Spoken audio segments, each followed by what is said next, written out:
What's up, guys? This is TinMan85 with my very first video uh, into the introduction of my own channel.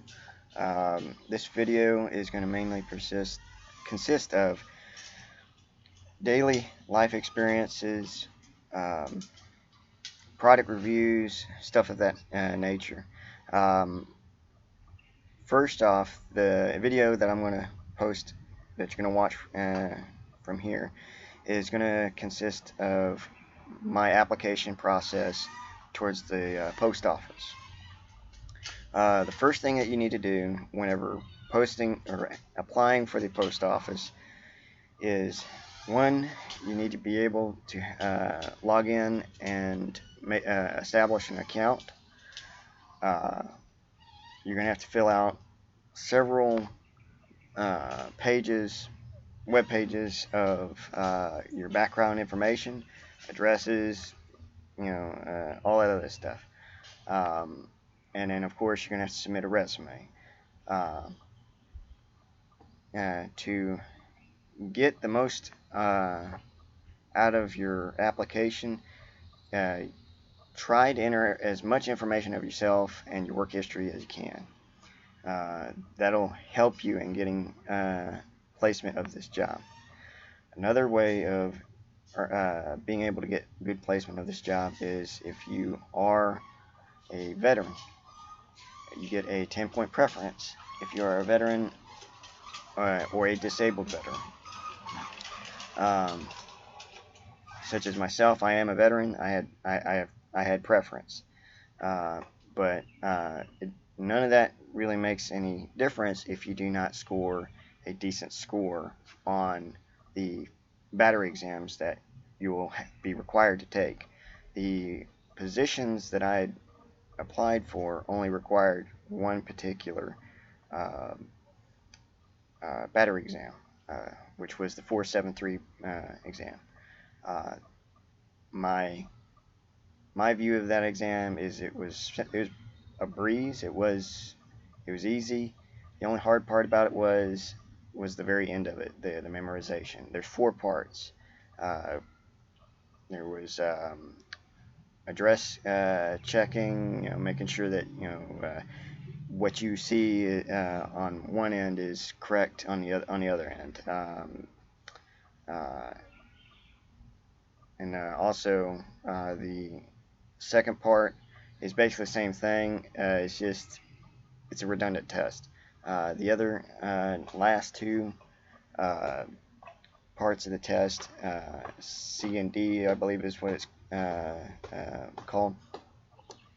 C part is the actual coding. Basically, they give you a diagram of all the routes and addresses to go by, and on the one-sided test, you're going to just look at the question, look at the route or the address, and match the answer with whatever the question is asking you.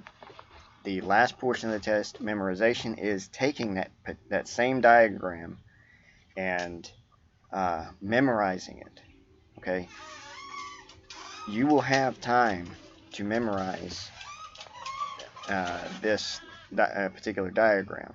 Okay, if you can't memorize it within 8 minutes, then you have to. You need to practice, and that's what I encourage everybody to do if they're uncertain on being able to pass the test.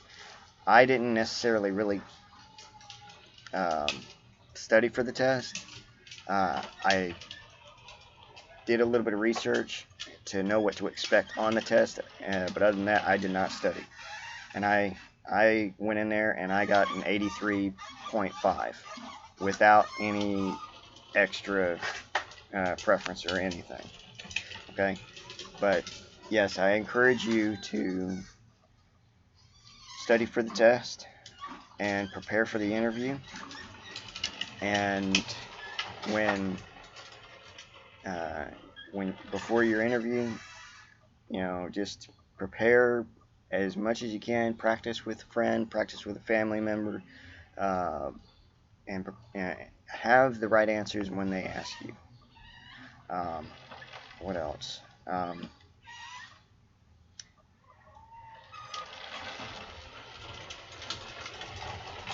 be sure what you want to do with the post office. The two positions that I applied for were the PSC sales and distribution clerk, basically a desk job, and the rural carrier position. Okay, rural carrier position is a great job, but you have to provide your own vehicle. Okay, the best way to do that job is to find you a right-hand drive vehicle. If you do not, you will be very uncomfortable with that job, at least until you find one, the right vehicle, that is.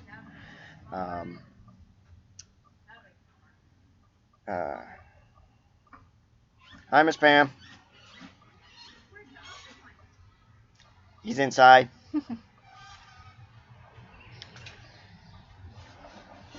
Other than that, if you can find a right-hand drive vehicle for cheap, kudos.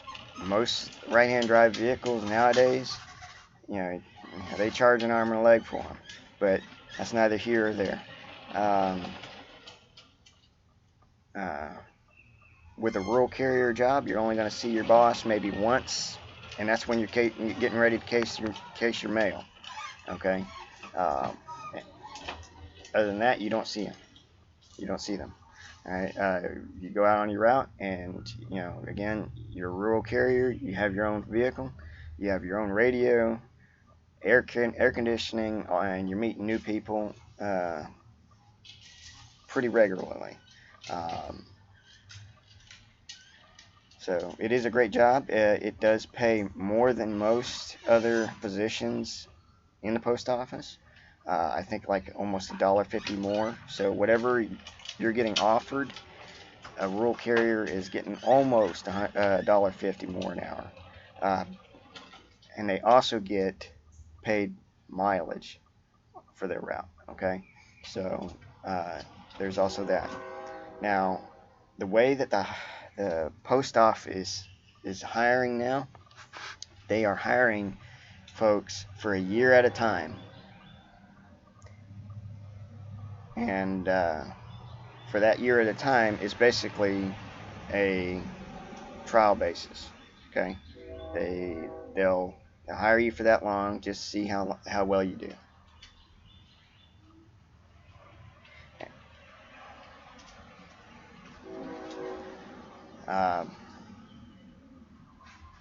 It depends on how you make of that job. Okay, I am predicting that it is going to be very strenuous. I haven't started my first day yet, but I've already received an offer. I'm pretty much hired, but I already know that it probably would be a very stressful job. I'm not sure yet, but I'll make another video on that as well to give you my view of the job. Sorry, I live pretty close to a railroad area, so but anyways, what else can I tell you? After that year that you're been hired on, and let's just say you do well, there's nothing saying that they won't hire you on full time or not, with or without benefits. Okay, if they hire you on after the first year that you work for them, great, you're lucky. Okay, most of the rural carrier jobs around in my area, you usually have about 3 or 4 people in line to get hired on full time. So be cognizant, be conscious of that. Okay, before making your decision in doing rural carrier. Okay, my particular position, I believe I am the only one in line for that job. I'm not sure yet. I will know more later. But other than that, if you have any comments or questions, let me know in the comments below. I will try to do my best to answer them.